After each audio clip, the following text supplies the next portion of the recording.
Pode entrar, é o podcast Casa na Rocha começando.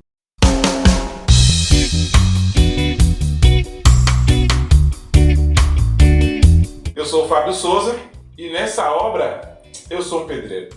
Eu sou Ramon Bastos, sou auxiliar de pedreiro. Eu sou o Nando Santana e Deus é meu pai. Glórias. O massa dessa resenha aqui é que a gente trabalha aqui com umas pautas, mas eu que dei a ideia de algumas coisinhas aqui e já atropelei várias, mas é isso mesmo que é legal. Segue o fluxo. Tocando aqui no assunto principal, 3 aspectos de Jesus. Essa palavra do Lu, ela foi muito interessante para mim, porque lembrou a minha conversão, né? Eu conheci o Senhor, a gente morava no Rio de Janeiro e minha mãe levava a gente para a igreja católica e eu pensava em ser coroinha, velho. Pensava em ser coroinha e minha mãe se converteu ao Senhor. Graças a Deus. Numa conversa com a gente só, a gente vai mudar de igreja. Então a gente foi para uma congregação aonde eu comecei ali naquele momento a ouvir histórias, né, de Daniel, né, de Moisés. Eu digo, rapaz, eu quero servir ao Deus desses caras, velho. Pô, imagine livrar o cara da cova dos leões. Eu ficava tão empolgado porque eu era uma criança, né? E eu fui crescendo e chegou um momento em que eu entendi que eu não era filho de Deus. Aí eu cheguei pro pastor e disse, pastor, eu preciso ser batizado. 13 anos de idade. O pastor, não, a gente não batiza a criança. Pastor, eu não sou filho de Deus, pastor. Eu preciso ser filho desse Deus. E aí eu me deparei com essa realidade. E fui posto em Cristo e hoje eu sou filho de Deus. Então, quando o Lu fala ali desse relacionamento de Jesus com o Pai, de que Deus é o meu Pai, desculpe todos vocês, mas Deus é meu Pai. Meu pai, isso aí também ficou forte para mim. Logo de início, eu vou falando sobre essa condição de meu pai, que realmente, pensando, né, na nossa vida como os discípulos do Senhor, chama de nosso pai porque a gente está falando com os irmãos, né? Com todo, né? A gente chama eles para junto dessa família que é a verdade, né? É a família. Eu acabei não falando com vocês o que é esse podcast aqui. Casa na Rocha, uma inspiração aí em Mateus 7:24, porque ali Cristo nós sabemos que falou sobre tudo que é alicerçado nele, né? E Casa na Rocha tem esse objetivo, esse princípio, levar e fazer essa edificação, cooperando com os irmãos, cooperando com aquilo que muitos já fazem, e aqui é mais uma forma de a gente também estar explorando aí essa mídia, né? A mídia do podcast. Mas me diga aí, Ramonzito, o que é que você nos fala aí sobre essas palavras aí que o Senhor falou através de Lucivaldo? Esse ponto da paternidade é interessante, porque nós temos a tendência de sempre relacionar a paternidade de Deus com a paternidade que nós tivemos. Sim. E isso, para mim, é libertador, quando você fala Deus é Pai, porque, de fato, às vezes a nossa experiência paterna, terrena, pode nos impedir de entender essa paternidade de Deus. Então, para mim, isso ficou muito forte, né? Deus é Pai. E quando a gente precisa falar isso com fé, porque de repente quando você fala Deus é Pai, você está vendo o seu pai terreno, que falhou contigo, que talvez não te proveu, ou que não te protegeu. Não, Deus é Pai na essência da palavra Pai. Então, para mim, isso aí é marcante. Isso, para mim, me deixa assim, me liberta. É libertador essa revelação de paternidade de Deus. Ter Deus dessa forma, eu não costumo chamar Deus de Senhor, né? De meu Senhor. É só de Pai. Ele é meu Senhor, sem dúvida nenhuma. Sem dúvida nenhuma, mas o relacionamento de pai e filho é totalmente diferente. Você poder sentar no colo do teu pai, você poder chorar ali com seu pai, é indescritível. É isso aí. Não tem nada que possa negociar para que a gente troque, né?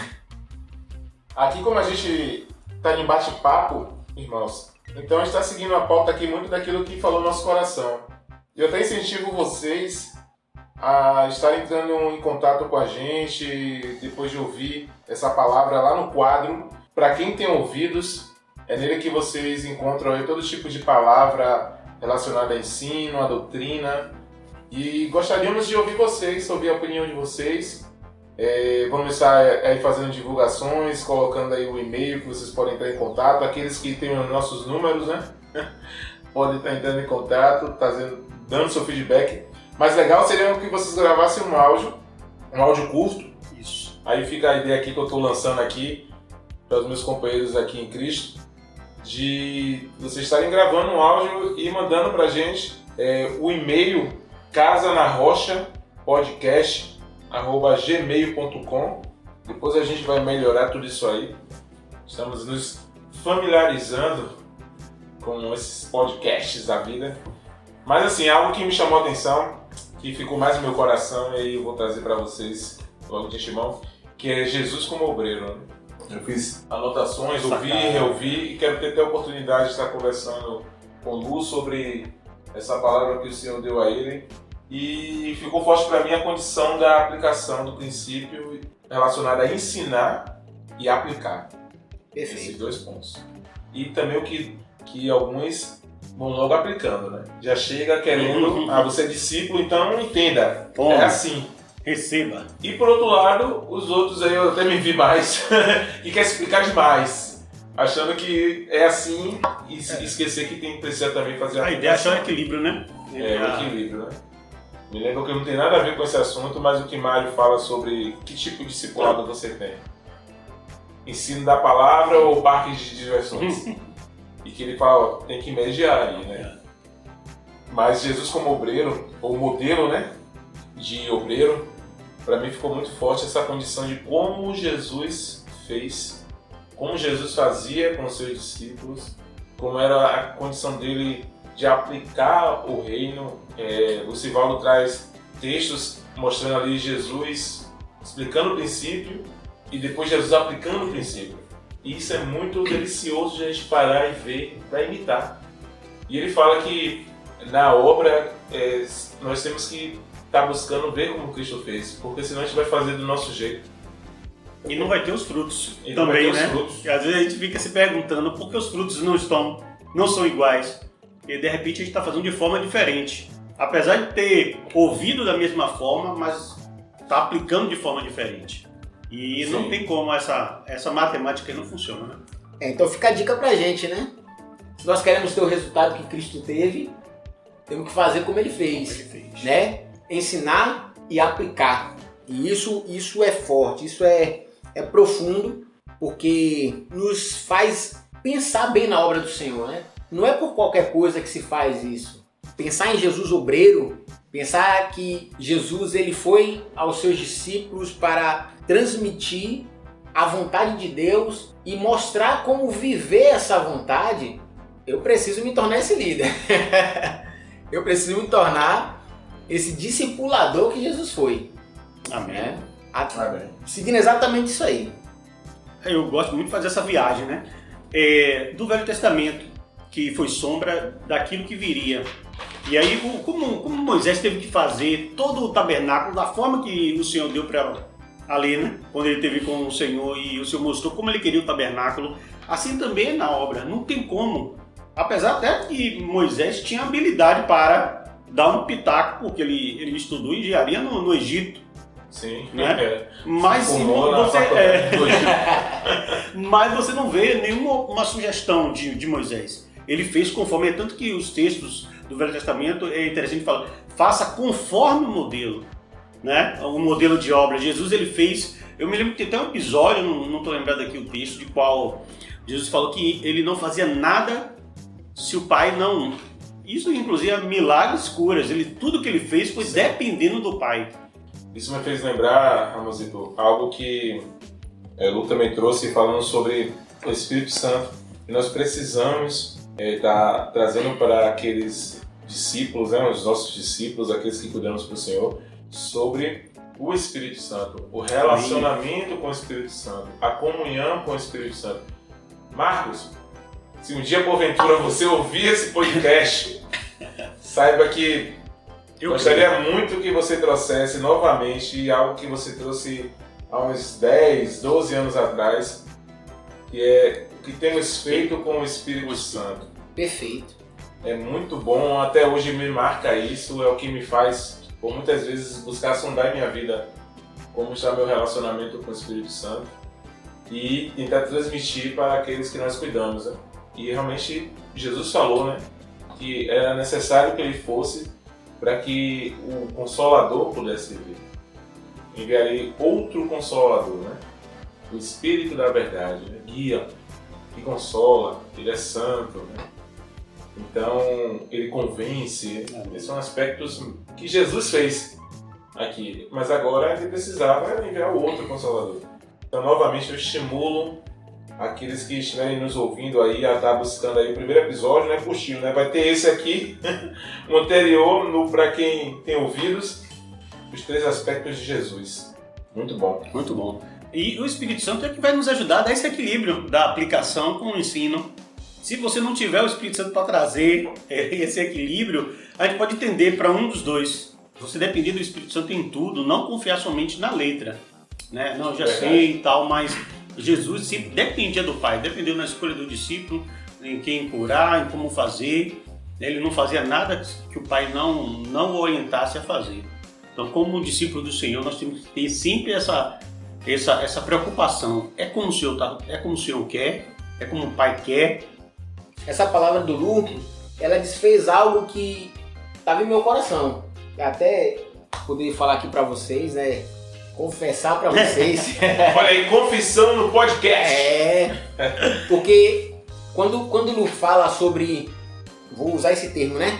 Dar mais aquele que apresenta essas características. Verdade. Isso trouxe algo importante para mim.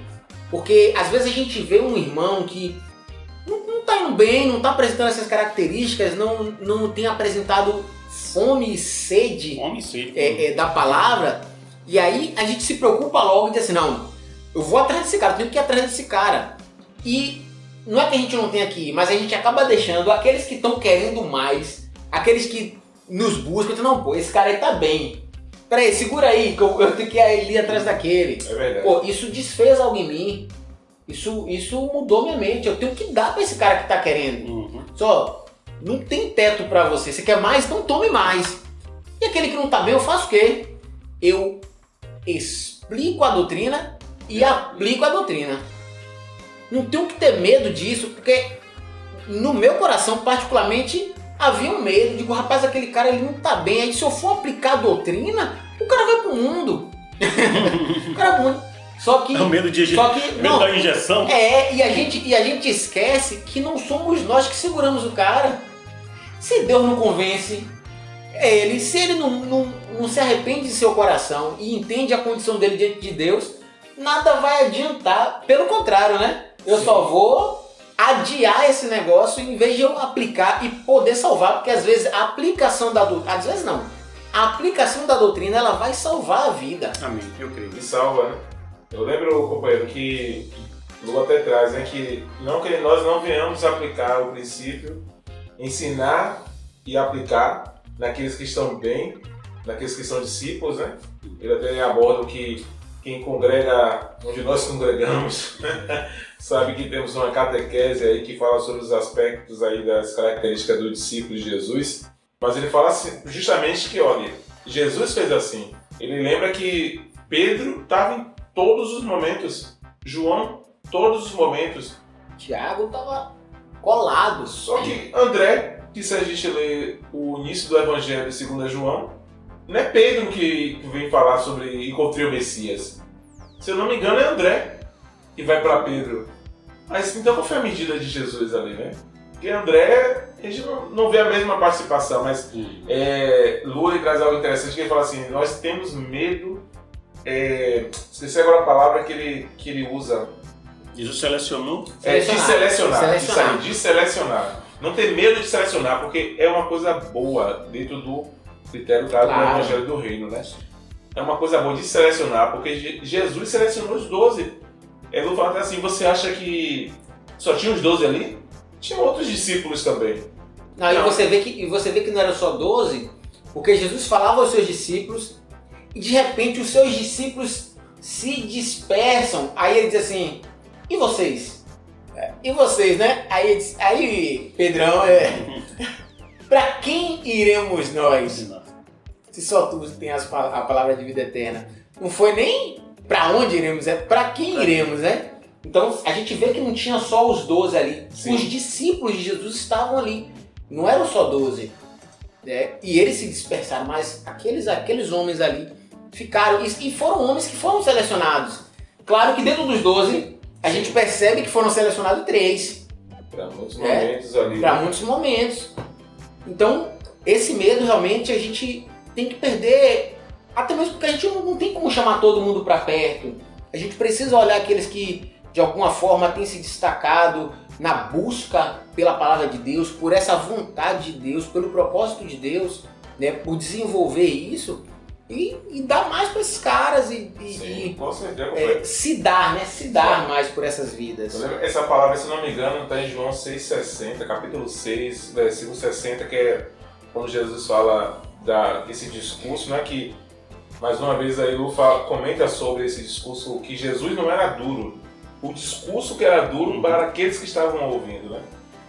Eu digo aqueles que almejam, né, trabalhar mais para o Senhor, aqueles que Deus tem posto no coração esse desejo de se dar mais, ouçam isso aí. Esse é o padrão de Deus. Esse é o padrão de Deus. Isso tá me lembrando nosso amado Evangelvaldo, quando ele fala sobre essa questão de ensinar a guardar o que Jesus nos ordenou, né? E ele diz, o que é que Jesus ordenou? Vamos lá, Sermão do Monte. Tá, se a gente não sabe o que é, vamos pro Sermão do Monte. Né? E a aplicação da doutrina para mim, e ensinar e aplicar essa doutrina tá lá. Tá lá, então fica a dica pra gente, né? Mateus 5, 6, 7. Mateus 5, 6, 7. Vamos mergulhar aí. Não tem dúvida, tá tudo lá. Ensinar a guardar, não ensinar a saber. Exatamente. Mas é isso aí, amados. Vamos estar nos animando aí, ouvindo essas palavras. Eu sei que estamos falando aqui para discípulos, seja onde vocês estiverem, porque nós pensamos que o alcance da palavra do Senhor, por meio dessa mídia, pode vir aí proporcionar arrependimento em nossos corações, né? Não arrependimentos relacionados a pecado, mas talvez em tudo que nós precisamos nos enxertar mais nessa videira verdadeira, né? Aleluia. Então que o Senhor possa nos abençoar, continuar nos dando graça a todos nós, né? Bem, ficamos por aqui. Eu sou o Fábio Souza e continuo em obras. Eu sou Ramon Bastos, servindo e aprendendo. Eu sou o Nando Santana, servo de vocês.